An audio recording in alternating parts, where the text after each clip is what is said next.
You know, you definitely know the experience. Welcome to our deep dive, by the way. But I want you to picture this.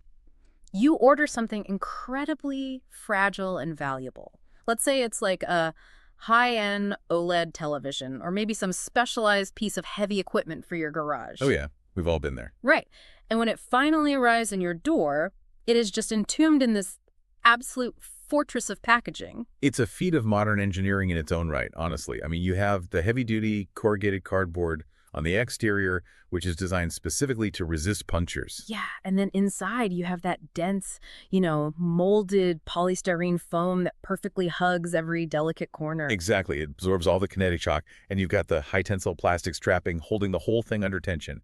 If it's a truly massive delivery, you probably even have a structural wooden pallet or like plywood bracing acting as a foundation. The amount of thought put into shock absorption and load distribution is just staggering. It really is. But, and here's the crazy part, observe what happens in your own brain the second you pull that television out. The absolute millisecond that the object of value is safely sitting on your living room stand, that entire fortress transforms in your mind. The total psychological flip. Yes, it goes from being this vital, highly engineered protective cocoon to being, well, an absolute nuisance. You look Yeah. at it and think, how quickly can I break this down, shove it into a recycling bin, and just get it out of my sight? Which is such a universal human reaction. It is. And that instant flip, going from essential armor to worthless clutter, is exactly where we are starting today. Because today's source material takes that exact phenomenon and blows it up to an industrial scale. Right. Our mission today, for you, the curious learner joining us, is to explore this profoundly moving source document we have. It's titled The Cardboard Shelter Blues.docs. It's a fascinating read. It really is. We are going to examine how an intimidating mountain of discarded packaging from heavy machinery was transformed into this life-changing, basically a cardboard shade revolution for plantation workers. And we're going to dissect not just what was built, but why it matters. Yeah. Because ultimately, we'll see how the true essence of engineering and authority is about people. Not just machines. Exactly. Not machines. So let's jump right into the inciting incident here, the arrival of the machinery on this plantation. The setting is absolutely crucial to understand the stakes. We're looking at an agricultural operation that has just received a delivery of heavy, gleaming machinery. And the source material paints a very specific, vivid picture of this arrival. It does. It notes that the machinery arrived, and I quote, like royalty. Wow, like royalty. Yeah, and the language used to describe the unboxing is fascinating.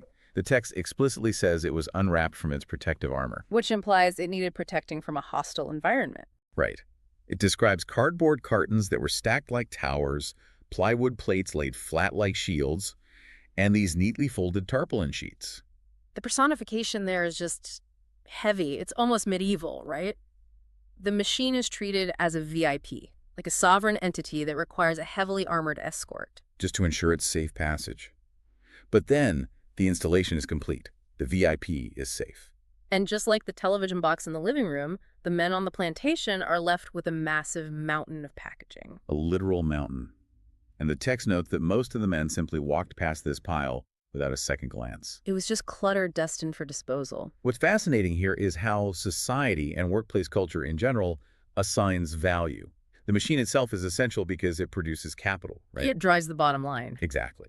Therefore, it is treated with the utmost reverence.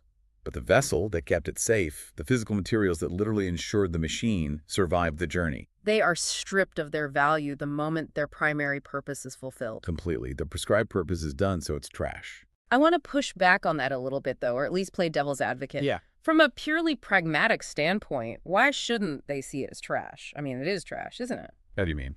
Well, its purpose was transit. Transit is over. If you run a high-efficiency plantation, you can't just have piles of wood and cardboard blocking your logistical pathways. That's true. You need clear paths. So the instinct to purge it isn't just psychological. It's about operational efficiency. It looks like operational efficiency on the surface, sure, but it's actually a manifestation of a cognitive bias. A cognitive bias. Yeah, it's known as functional fixedness, or what we might call resource blindness. Resource blindness. I like that term. Human brains are incredibly efficient categorization machines. To save cognitive load, we assign rigid labels to objects. Like a hammer is for hitting nails. Right. A cardboard box is for holding things. Once the box is no longer needed to hold the thing, our brain literally stops processing it as a material with physical Oh, properties. wow. So we don't even see the material anymore. No. We no longer see the tensile strength of the plywood, or the insulating properties of the corrugated cardboard, or the waterproof nature of the tarp. We just see a label flashing in our minds that says, trash. So we become blind to the latent energy or the structural potential of the material simply because the label overrides our sensory input. We just stop looking at it. Precisely. We stop observing the material reality of the object.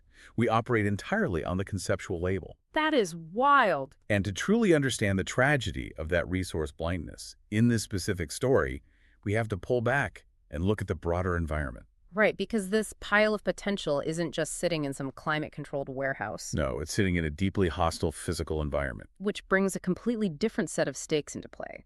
The text shifts our focus from the gleaming, pampered machinery to the reality of the plantation itself. And it is described as a place of relentless, punishing toil. Okay, let's unpack this. The author creates a stark, deliberate juxtaposition here, don't they? Absolutely. We just established that the inanimate metal machines arrived like royalty in protective armor and shields. Right.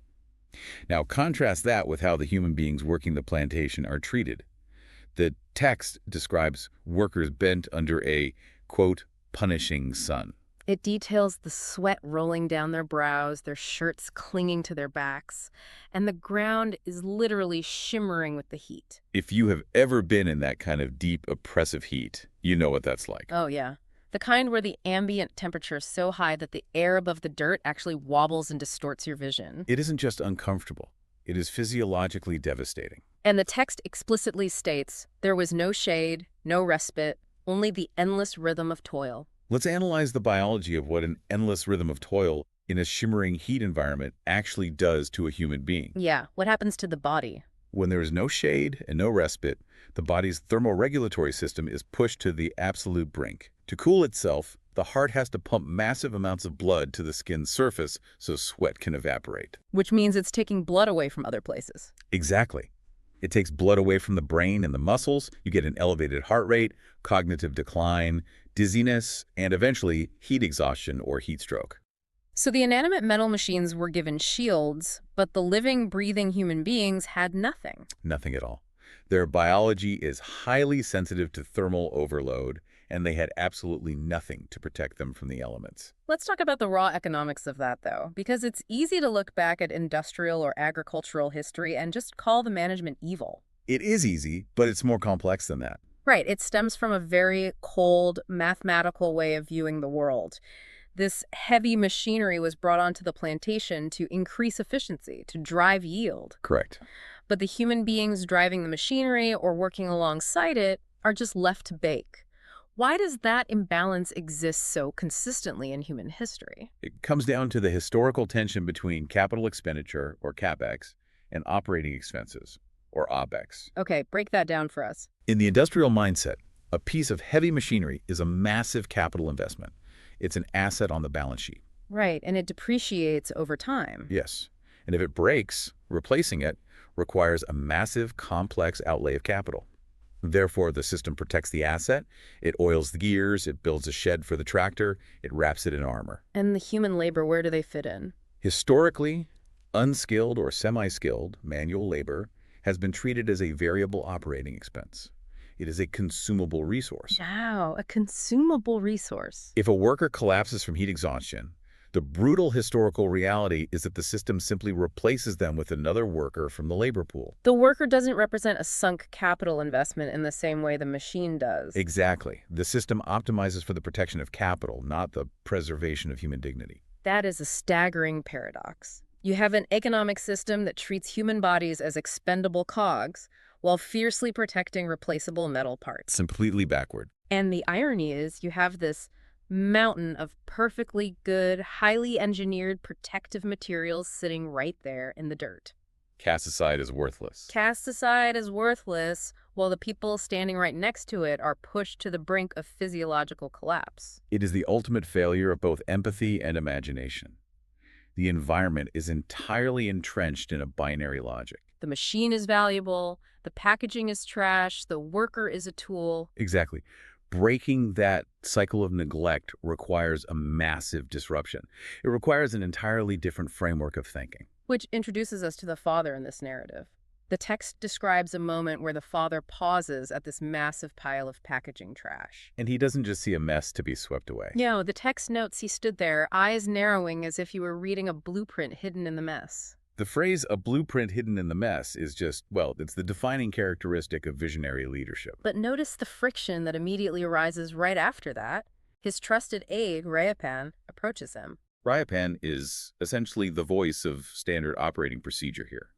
He is the proxy for the system. Right, he looks at the exact same pile of materials, completely through that lens of functional fixedness you mentioned earlier, and he asks, "Sir, shall I arrange for the waste to be cleared?" And Rayapan isn't being malicious. No, not at all. He is just doing his job. Waste is waste. You clear it so it doesn't obstruct the workflow.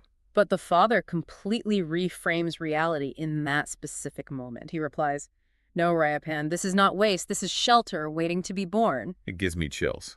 He strips away the cognitive label of trash and reverts back to the physical properties of the materials. He looks at a flat piece of plywood Hmm. and doesn't see a discarded shield for a machine. Right, he sees load-bearing structural bracing. He looks at corrugated cardboard and Mhm. sees a modular wall panel. I want to dig into the actual mechanics of this because I think a skeptical listener right now is thinking the exact same thing Rayapan was probably thinking. Which is, how is this going to work? Exactly. A cardboard box is flimsy. If you leave it outside, it falls apart.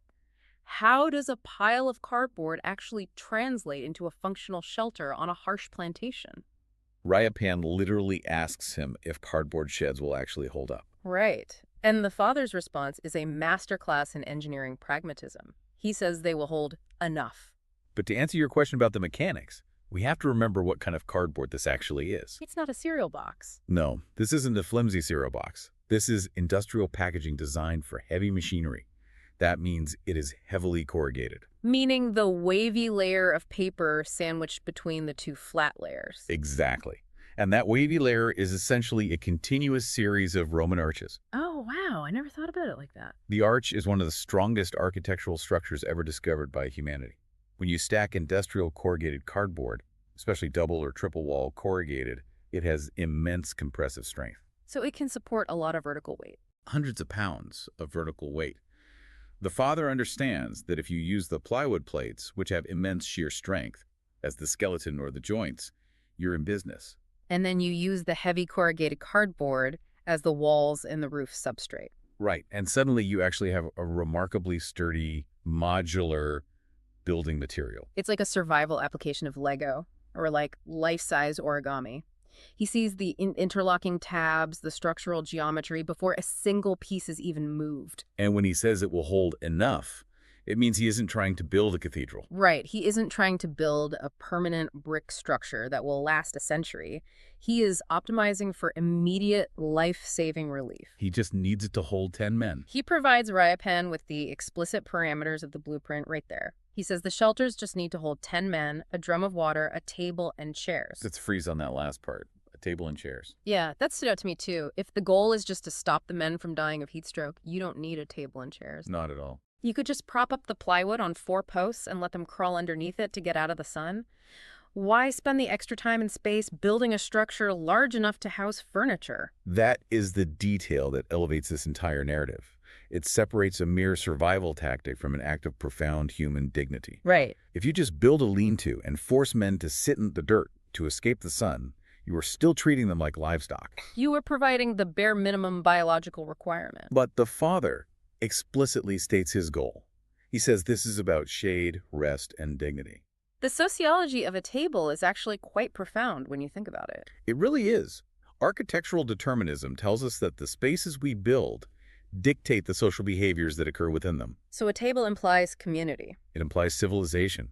It affords human beings the opportunity to sit upright, face one another as equals, and actually converse. It signifies that the management views them not just as biological engines that need to be kept from overheating. Right, but as human. You know, it reminds me of how a masterful chef can look at a pile of leftover animal bones and vegetable scraps An amateur sees a pile of garbage destined for the compost bin. But the master chef sees the foundation of a rich, complex stock. Exactly. It's about recognizing the latent, unextracted energy in a material. The father saw the latent energy in the packaging, but more importantly, he saw the latent humanity in his workers that was being suppressed by the environment. That's a great analogy. But having that vision is only the first hurdle. The true test of any visionary is a transition from abstract thought to physical reality. Because a vision in a leader's head, no matter how empathetic or brilliant, is basically a hallucination to everyone else, right? Functionally indistinguishable from a hallucination. Ryapan is looking at a pile of trash. The father is looking at a sanctuary. And the father has to bridge that gap immediately. And the text tells us exactly how they bridge it. Through immediate execution. Yes, the source material notes that the team just gets to work. They begin cutting, folding, and slotting the sheets together. They use the plywood for the structural braces. They turn the heavy cardboard into walls. And by evening, the very first shed stands tall. The hallucination becomes architecture. And the author provides a very specific sensory description of what happens when you cross the threshold of this newly built structure. We move from the shimmering, brutal heat of the exterior into the interior of the shed, where the text notes, the air was cooler, the light softer. Let's talk about the physics of that microclimate for a second. Yeah, because a cardboard box sitting in the sun doesn't have air conditioning. How does it actually cool the air? Well, it doesn't actively cool the air. It blocks radiant heat transfer. Okay, meaning what? The punishing sun is bombarding the workers with solar radiation. When you step inside the shelter, the thick corrugated cardboard and plywood are absorbing and reflecting that solar radiation. So the air inside the shed is still the ambient temperature of the plantation. Yes, it might still be 95 degrees. But without the direct radiant energy of the sun hitting the skin, the human body's sweat evaporation suddenly becomes vastly more efficient. Oh, so the physiological strain drops immediately. Instantly. So 10 workers step inside this first shed. They experience that drop in radiant heat. They sit on the chairs. They drink water from the central drum. And then the text gives us a crucial auditory detail. Their laughter echoed. Yeah, their laughter. Why is that specific detail so important? Laughter seems like a secondary benefit. I mean, the primary benefit is they aren't getting heat stroke. It's important because of what laughter represents to the human nervous system. Real one. When humans are in a state of chronic physical stress, like working under a punishing sun with no respite, the autonomic nervous system is locked in a sympathetic state. Fight or flight. Exactly. The body's conserving all its resources just to survive the environment. Laughter is a biological indicator that the nervous system has shifted into a parasympathetic state. Rest and digest. Yes. So laughter is a physiological signal of safety. Wow. It is a release of accumulated tension.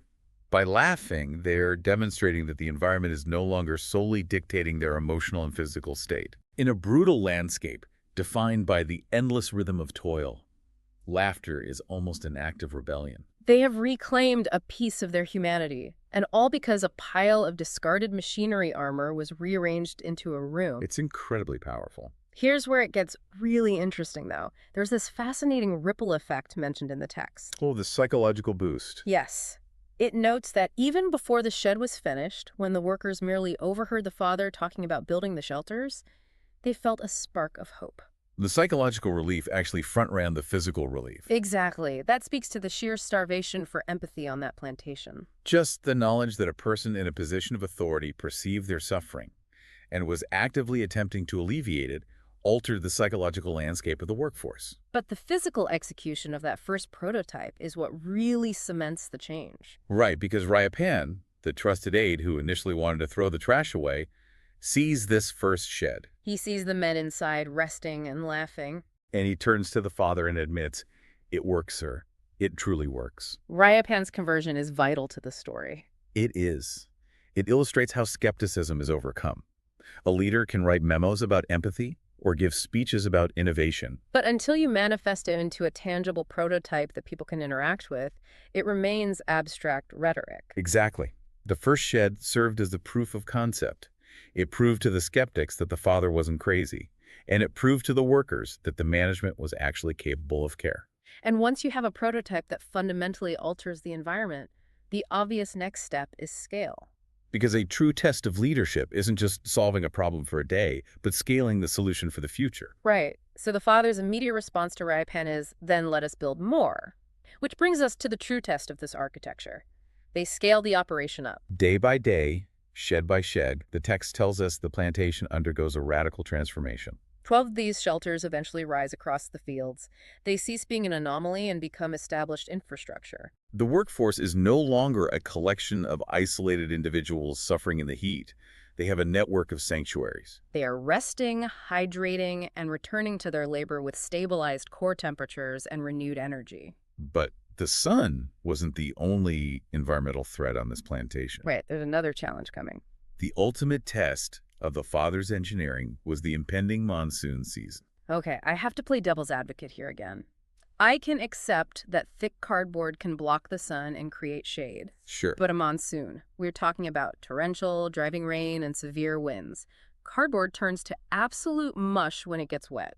It does. So if these workers are sitting inside a cardboard box during a monsoon, that sounds like a structural collapse waiting to happen. Aren't we romanticizing this a bit? It sounds like a disaster on paper, yes. At the end of the day, management just gave them a cheap cardboard box instead of building actual safe infrastructure.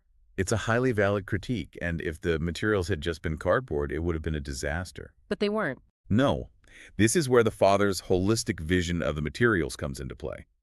The text explicitly points out that the tarpaulin sheets, the heavy, waterproof synthetic canvas that had also been used to wrap the machinery, were kept ready for the rains. Ah. The tarp, yes.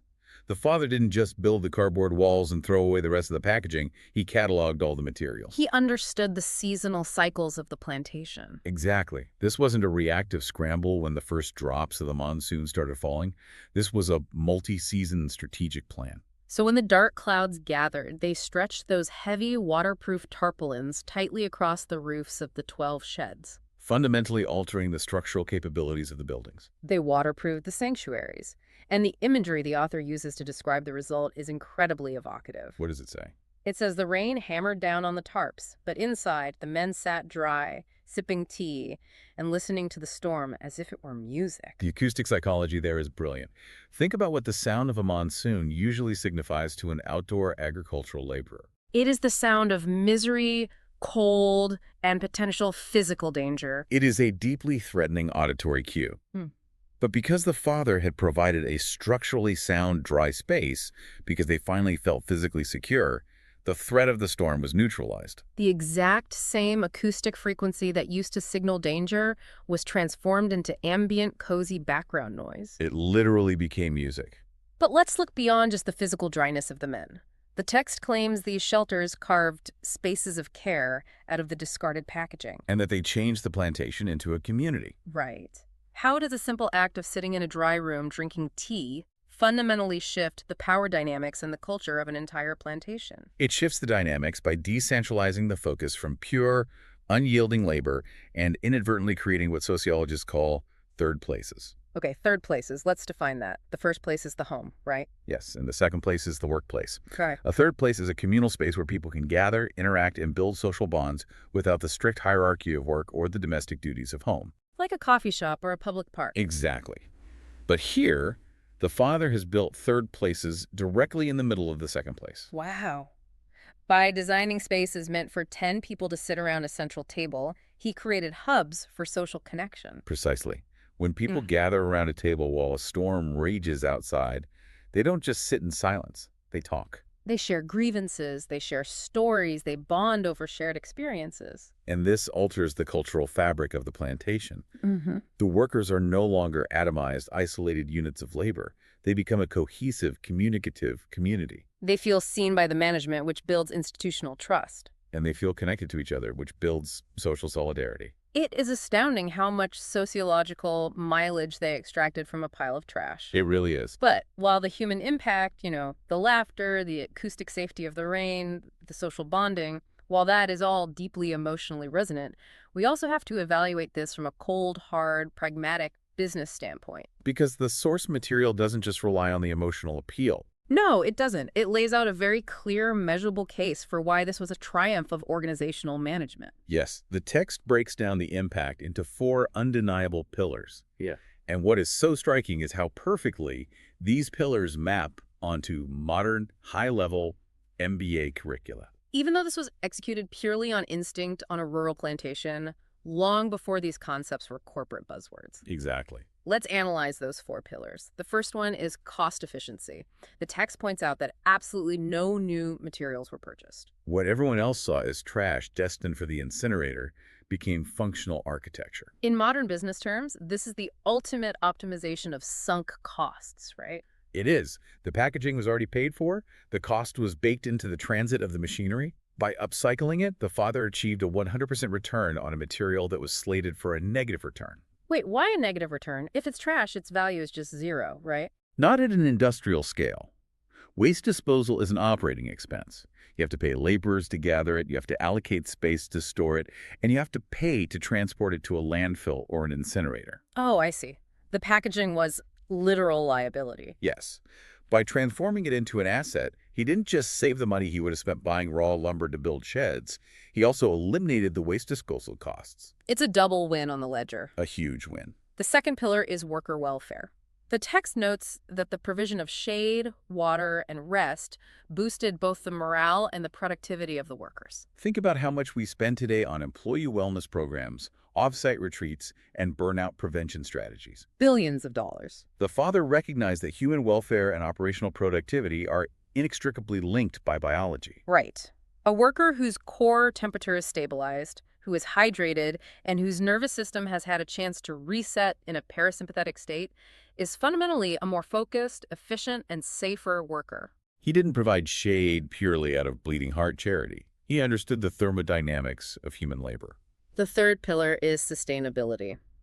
The text states that long before eco-friendly design was a fashionable corporate mandate, the father practiced it instinctively. This is the perfect encapsulation of the circular economy. The traditional industrial model is linear. Take, make, dispose. You extract a resource, you use it once, and you throw it in a hole in the ground. Right. But the circular economy demands that we keep materials in use for as long as possible. He created a loop. He extended the life cycle of the cardboard, the plywood, and the tarps significantly, keeping a massive volume of material out of the landfill. And finally, the fourth pillar, leadership.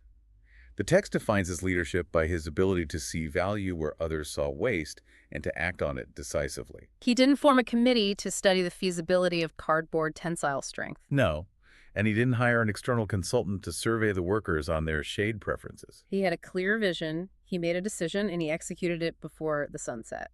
And look at the diverse reactions from the different stakeholders mentioned in the story. The workers felt immense gratitude for the physical relief. The managers, the people tracking the finances, marveled at the sheer cost savings. And external visitors to the plantation admired the ingenuity of the design. It was a holistic, multi-directional win that satisfied every level of the organization. So what does this all mean? In project management, there is a famous concept called the iron triangle, or the project management triangle. Oh, I know this one. Yeah. The rule is that every project is constrained by 3 factors: cost, speed, and quality. You can have it cheap, you can have it fast, or you can have it good, but you can only pick 2. Right. If it's fast and cheap, it won't be high quality. And if it's high quality and cheap, it will take forever. But reading this, it feels like the father somehow broke the iron triangle. How so? Well, he achieved a solution that was essentially free. It was built in a single afternoon, and it radically improved the lives of the workforce. How did he actually bypass that fundamental rule of management? He didn't break the triangle, actually. He redefined the parameters of what good meant. Okay, explain that. If good meant a permanent brick-and-mortar facility with HVAC systems, then yes, that would take months and cost a fortune. Right. But he understood that good, in this specific context, simply meant immediate functional relief from the sun and a space for human dignity. By aligning the definition of quality perfectly with the urgent needs of the users and utilizing the latent potential of the materials at hand, he maximized all 3 points of the triangle simultaneously. It makes you wonder how many modern organizations are overcomplicating the pursuit of morale. Oh, constantly. We spend millions on complex software and consultants when the actual solution might just require the empathy to look at the resources we already have and ask how they can be rearranged to serve the people doing the work. Sometimes your team doesn't need a gamified wellness app. They just need metaphorical shade and a chair. The most elegant solutions are often the most deeply pragmatic. provided they are rooted in a genuine, unclouded observation of the problem. Which really leads us to the lasting philosophical impact of this entire narrative. Yes, the text notes that years later, this event, the cardboard shade revolution, is remembered on the plantation not just as some clever MacGyver-esque cost-saving trick. But as a profound lesson in the empathy of engineering. And it raises a critical point about the very nature of authority. This raises an important question, actually.